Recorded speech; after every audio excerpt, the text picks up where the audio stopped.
ओम शांति। अभी तक आपने इस चैनल पर परमपिता परमात्मा के बहुत से सत्य अनुभव सुने हैं, लेकिन आज जो अनुभव हम आपको सुनाने जा रहे हैं वो सत्य अनुभव उन सभी से थोड़ा हटकर है। आज का अनुभव है सुप्रीम कोर्ट के पूर्व मुख्य न्यायाधीश कृष्णा अय्यर जी का। यह अनुभव स्पार्क विंग के आदरणीय रमेश भाई जी ने सुनाया था। अगर आपको यह अनुभव पसंद आए तो कृपया इसे दूसरों के साथ भी जरूर शेयर कीजिएगा। प्रस्तुत है आज का सत्य अनुभव। Justice Krishna Iyer supreme court के जज थे। उनके दो बच्चे थे। एक बच्चा हांगकांग में और दूसरा न्यूयॉर्क में रहता था। कृष्णा जी की पत्नी किसी कार्य के लिए अमेरिका अपने बेटे के पास गई। वहां 2 दिनों तक उनको तेज बुखार रहा। 2 दिन में ही बेटे के यहाँ उन्होंने शरीर छोड़ दिया। दोनों पति पत्नी के बीच गहरा प्रेम और स्नेह था। जस्टिस कृष्णा अय्यर जी अपनी पत्नी की मृत्यु को स्वीकार नहीं कर पा रहे थे, जिसके कारण वो काफी डिप्रेस रहने लगे। हमारे एक ब्रह्मा कुमार भाई एडवोकेट थे। उनकी पत्नी की मृत्यु पर वे श्रद्धांजलि अर्पित करने के लिए उनके घर गए।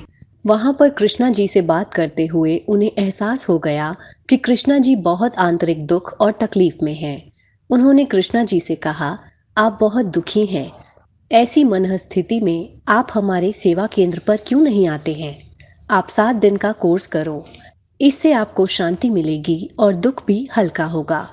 कृष्णा जी ने न जाने कैसे मेरी बात झट से मान ली। मुझे आशा थोड़ी कम ही थी, क्योंकि वे एक स्वतंत्र विचारधारा के व्यक्ति थे और भगवान परमात्मा इन सब में उनकी आस्था थोड़ी कम ही थी। और इस प्रकार उस दिन के बाद से कृष्णा जी सेवा केंद्र जाने लगे। गुरुवार का दिन था। शाम को भोग लगता था। हृदय मोहिनी दादी भोग लेकर बाबा के पास गई थी। इतने में जो बहन 7 दिन का कोर्स कृष्णा जी को करा रही थी, उन्होंने कहा, आज हमारे यहाँ भोग लग रहा है, तो आप भोग के समय क्लास में आकर बैठेंगे क्या? कृष्णा जी ने कहा, मुझे तो मालूम नहीं भोग क्या होता है। मैं तो कुछ दिनों से 7 दिन का कोर्स करने के लिए रोज 1 घंटा यहाँ आता हूँ और इसी कमरे में बैठ जाता हूँ, लेकिन आप कहती हैं तो मैं जरूर भोग के समय आपकी क्लास में आकर बैठ जाऊंगा। कोर्स करवाने वाली बहन जी के कहने पर वे हमारे क्लासरूम में आकर बैठे। उधर जो संदेश लेकर संदेशी बहन गईं, उन्हें तो मालूम ही नहीं था कि कृष्णा जी क्लास में आकर बैठे हुए हैं। उन्हें यह तो मालूम था कि एक भाई हैं जिनका 7 दिन का कोर्स एक अलग कमरे में चल रहा है। संदेशी बहन को ऊपर का ही ख्याल था, दुनिया का नहीं। तब उनको परमात्मा ने बताया, बच्ची, तुमको मालूम है आज तुम्हारी क्लास में कौन बैठा है? संदेशी बहन ने कहा, नहीं, रोज का क्लास जैसा होता है वही है, वही रोज के भाई बहन हैं। परमात्मा ने कहा, नहीं, अभी क्लास के अंदर कृष्णा जी भी आए हुए हैं और उनके मन में बहुत अशांति है, इसीलिए मैं उनकी पत्नी को इमर्ज करता हूँ।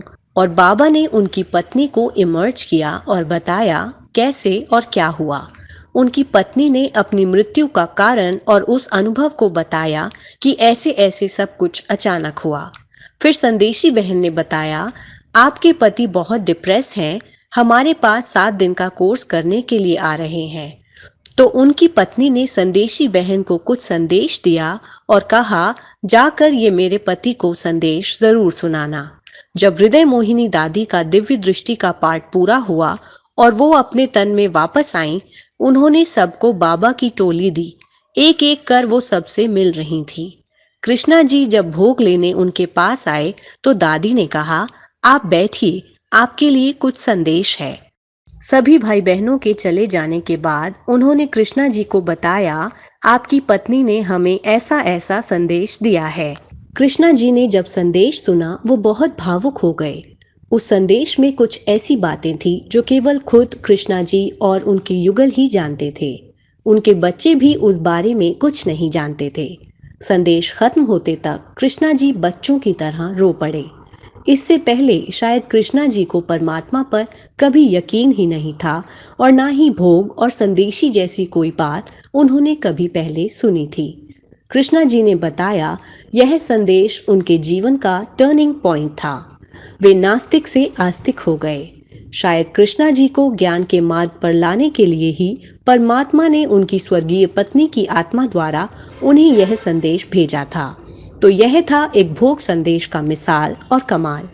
प्यारे भाइयों और बहनों, अगर आपके भी परमात्मा के साथ के कोई अनोखे अनुभव हैं जो आप हम सभी को सुनाना चाहते हैं, तो कृपया अपना अनुभव हमें इस नंबर पर व्हाट्सएप करें। हम जल्द ही आपसे मिलेंगे एक और सत्य अनुभव के साथ। तब तक के लिए अपना ख्याल रखें और सत्य परमात्मा शिव को सदा याद रखें। ओम शांति।